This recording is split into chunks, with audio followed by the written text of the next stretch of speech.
Amin mo warrantless arresto.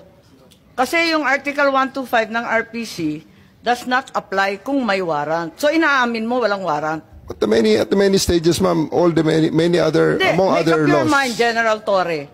Warrantless arrest ba to o may warrant? Kasi ang liwanag naman ng Article 125 ng Revised Penal Code. I do believe that I have a warrant at this time. I just don't want to be... Hindi, walang reglementary period.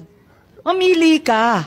Kapag warrantless arrest, edi may period. Kapag may warrant, walang period. Just the same, ma'am, I have to deliver Hindi him to the pareho judicial yun, proper authority. kapatid. Hindi magkapareho yun. The reglementary period only comes into play when there's a warrantless arrest in accordance with Article 125 of the Revised Penal Code. Di po ba?